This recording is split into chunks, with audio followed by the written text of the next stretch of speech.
Welcome to Auto 155, Electricity and Electronics 1. My name is Tony DeBlasi, and in this lecture I will be covering Charging System Diagnosis and Service. This is part 2 of a two-part lecture based on Chapter 55 from the Automotive Technology, Principles, Diagnosis, and Service, 6th edition. For additional information on this topic, please read this chapter and refer to the PowerPoint found in the course content folder. Please note that there are both audio and visual lecture attendance codes scattered throughout this lecture. Please write these codes down as you see and hear them. At the completion of this lecture, you will be required to go to the assignment folder and take the online lecture attendance quiz in order to get credit for attending this lecture. Our next test is a voltage drop test. You should be no stranger to a voltage drop test. At this point, we've been using them regularly throughout the entire semester. The charging system is no exception.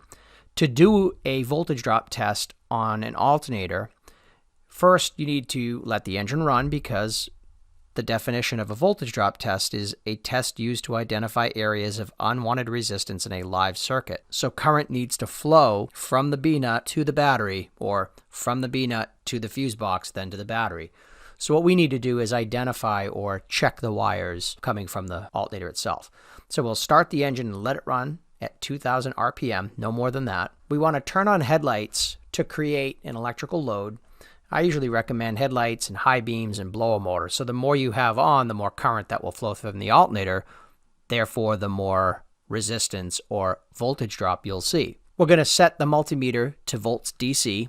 We're going to connect the positive test lead to the output terminal of the alternator, otherwise known as the BAT or B-nut. We'll attach the negative lead or the other lead of the DMM to the positive post of the battery. It really doesn't matter what color lead you put where, as long as one lead is on the B-nut of the alternator and the other one is on the positive of the battery. If there is less than a 0.4 volt reading or 400 millivolts, then the wiring and the connections are satisfactory. Anything greater than that number, you might want to take another look at your wiring and the connections. Here's a diagram that shows that test. So as you can see, one of the leads is connected to the B-nut, while the other lead is connected to the positive.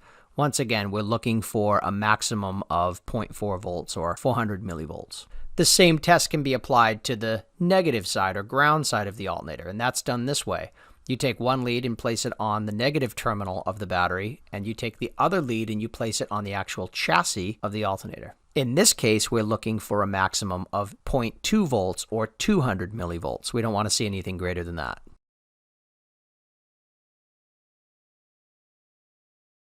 Next, we're going to cover the alternator output test. This test is very important because it determines if the alternator can do its job responsibly while under a load. So in other words, we're driving along, we're turning on everything.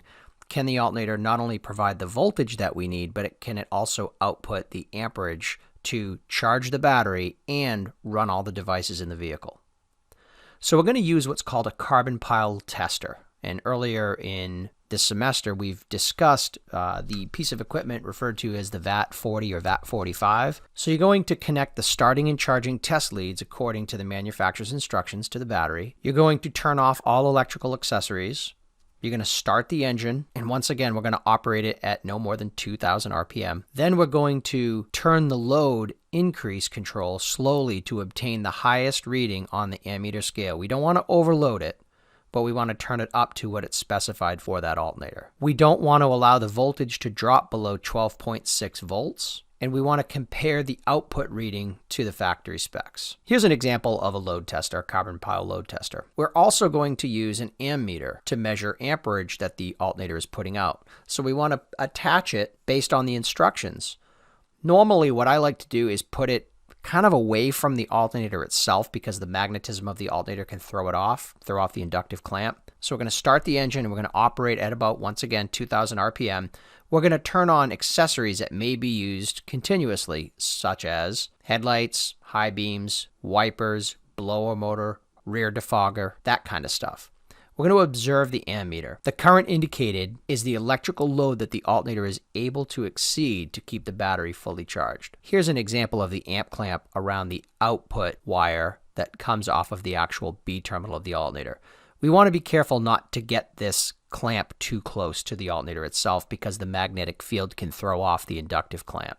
I'm going to include a clip from Films on Demand to show this test in action.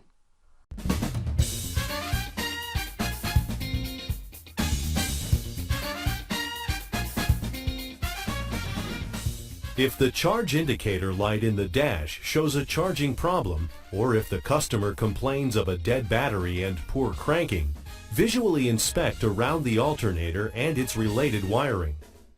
Check for a loose or missing alternator drive belt. Your repair may simply involve adjusting the belt or reconnecting a wire.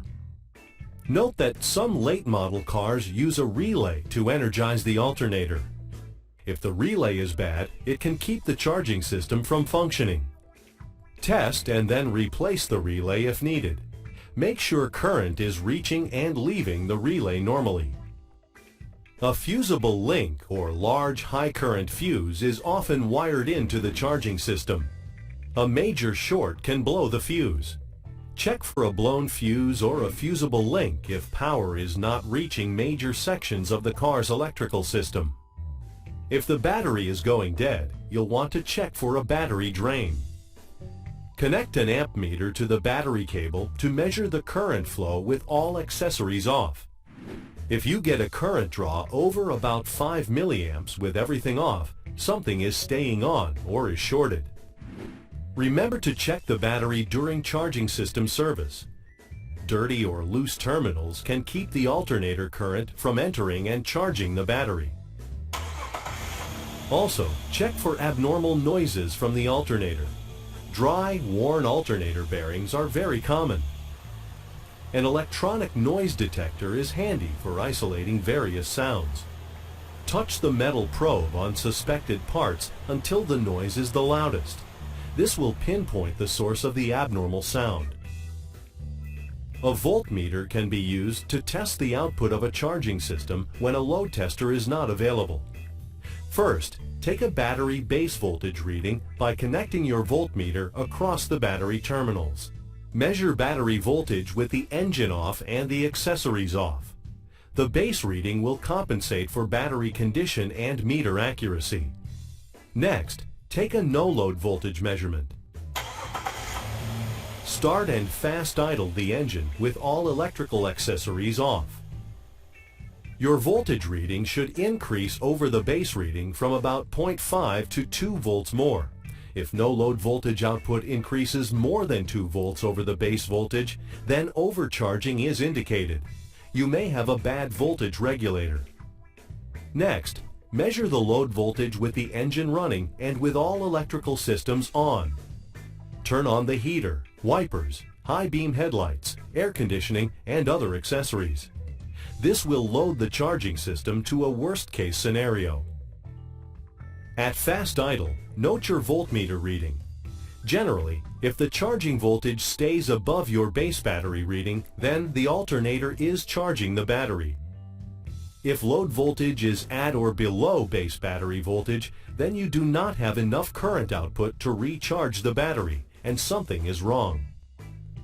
Note that our system has an output of about 13 volts. This shows that there is enough current to power all electrical accessories and still recharge the battery. A load tester provides an even more accurate way of checking charging system performance. It will measure system voltage and amperage more precisely. To test the charging system with a load tester, always follow manufacturer's instructions. Connect the load leads to the battery terminals securely. Clamp the amps probe around the battery cable or around the alternator output wire. Do not place the amps probe too close to the alternator, however, or false readings can result because of the alternator's internal magnetic fields.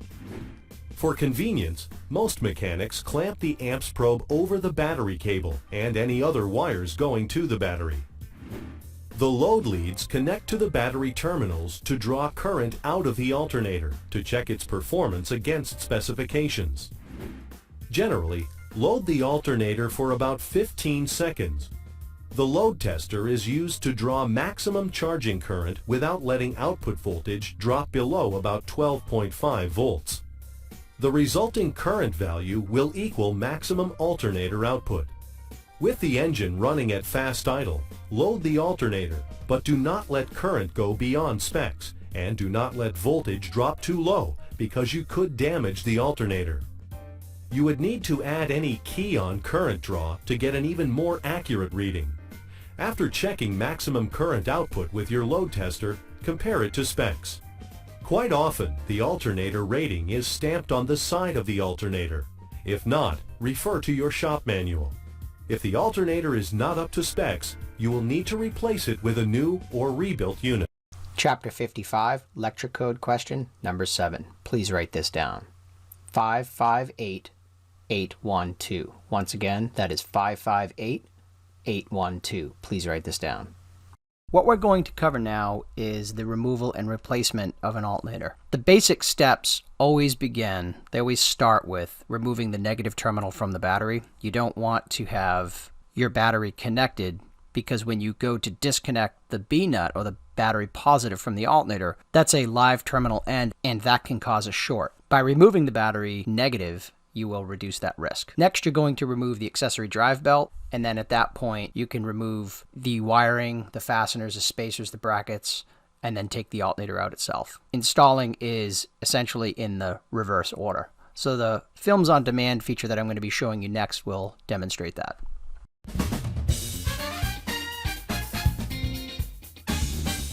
To remove the alternator, you should first disconnect the battery.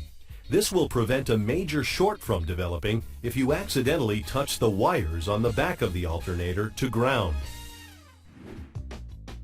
Next, remove the alternator drive belt. This drive system uses a spring-loaded idler pulley. To remove the belt, simply remove spring tension and pop the belt out of its pulley grooves. Some vehicles have a swivel-type mount. To remove the belt on this type of system, loosen the alternator pivot nut and the locking nut. Remove belt tension by turning the alternator adjusting bolt counterclockwise until the belt can be removed. Remove the bolts that secure the alternator.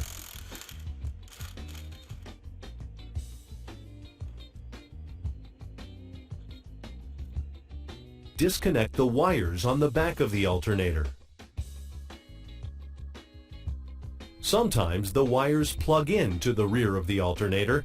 Other wires may be bolted into place.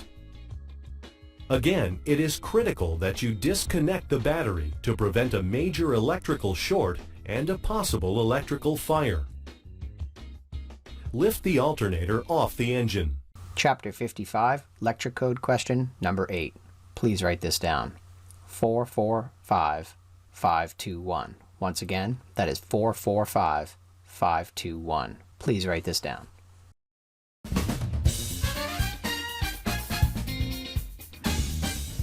Before installing a new or rebuilt alternator, inspect the drive belts and connecting wires for excessive wear or damage. Fit the alternator down into its brackets. Then install the bolts that secure the unit to the engine. Since this design has a spring-loaded pulley, you can tighten the alternator bracket bolts down completely. Connect the wiring to the alternator.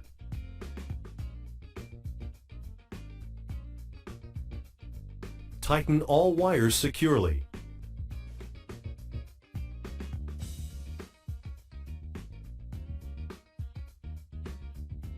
Make sure the belt is aligned and fully down in all of its pulley grooves.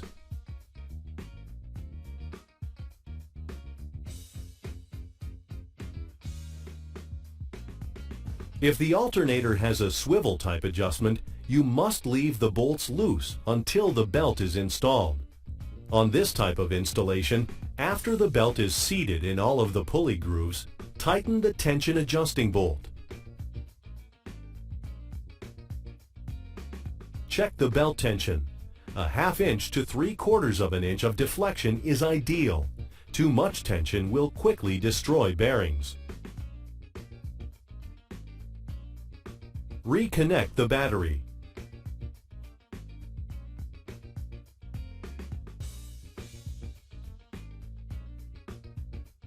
Start the vehicle and check alternator output with a multimeter.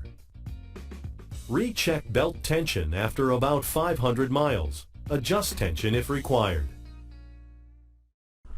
The last thing I want to talk about in this lecture is how to test the components inside the alternator once you have it disassembled. If you decide to disassemble it, most of the time alternators are a replacement item. We replace them as an entire unit. However, when we get together for lab, we're going to actually test some of the components with our meter in class. When you go to take the case apart, you want to mark the outside of the case to make sure that when you put it back together again, you line everything up correctly. So I'll usually take a Sharpie and make some marks on the out, like a line right across where the case comes apart. Obviously, you'll remove your through bolts and separate the two halves. You'll take the rectifier and the voltage regulator out. They're usually in the back of the case near the slip ring end housing. First thing we're going to test is the rotor. So once you have the rotor out, you're going to measure the resistance between the two slip rings themselves using an ohm meter. And you're also going to do it, and I'll show you a picture here. You're going to do the test. Here, I'll use my mouse. You're going to test between the two slip rings, and you want to see about 3 ohms. That's what you're looking for, generally. What you're doing is you're testing the coil of wire inside of this rotor here.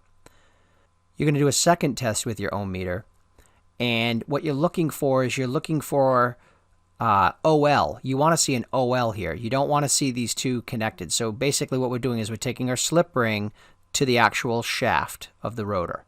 If you saw a number here, like a 0, that would mean that we have a shorted rotor, and that's not good. That would need to be replaced. The next thing we want to do is test the rectifier. I'm going to show you a video in a moment of a rectifier that I tested in an alternator that I have. But what we're looking for is we're looking for voltage in one direction but not the other. So in other words, the characteristics of a diode. And the voltage drop we're looking for is about 500 to 700 millivolts one way and OL the next. Before we begin, so you know what we're looking at, because it's a difficult video to see, this is what the rectifier would look like if I actually took it out of the alternator itself. The diodes themselves are like little thumbtacks. And you can see, I'll kind of circle them here. Here's one. There's another, and you can see there's 6 of them in this rectifier bridge.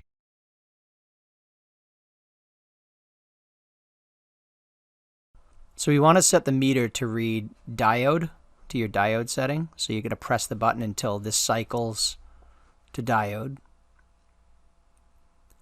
This is the rectifier bridge, and you can see there's a piece of plastic over it, so it's kind of hard to determine or identify.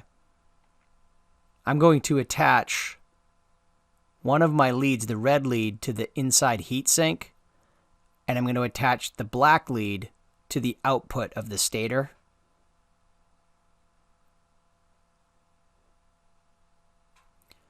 And then, set this down, I'm going to go ahead and see that the meter says OL.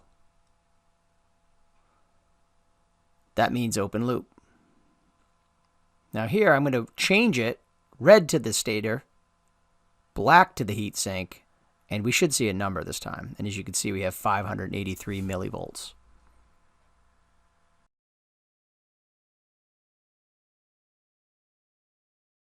As we wrap up the last part of this lecture, I wanted to bring up the brushes that ride on the slip rings. If you ever have the pleasure of putting an alternator back together, you'll learn that, well, how do I get my slip rings into this brush housing when the brushes are fully extended? So these 2 brushes right here are pushed outward by a spring that's inside of this housing.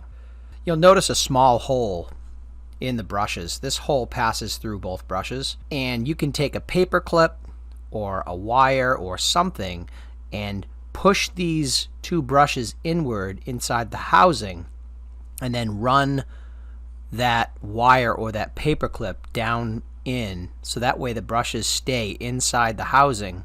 There's another hole here on the other side. They stay in the housing while you put the slip rings into the hole. This is a picture of the actual slip rings themselves. This is the part that slides into that housing. This is a photo from last week's lecture, and you can see there's the slip rings, and they actually feed into, right here is the regulator. That's where the actual brushes are. on the other side of this. You can't see it very well, that little hole where the brushes are, and then it feeds into this rear end frame. This concludes the Part 2 lecture for Chapter 55, Charging System Diagnosis and Service. For additional information on this topic, please read this chapter and refer to the PowerPoint found in the Course Content folder. Now that you have completed this lecture and you have written down the online lecture attendance codes, please go to the assignment folder and take the online lecture attendance quiz in order to get credit for attending this lecture.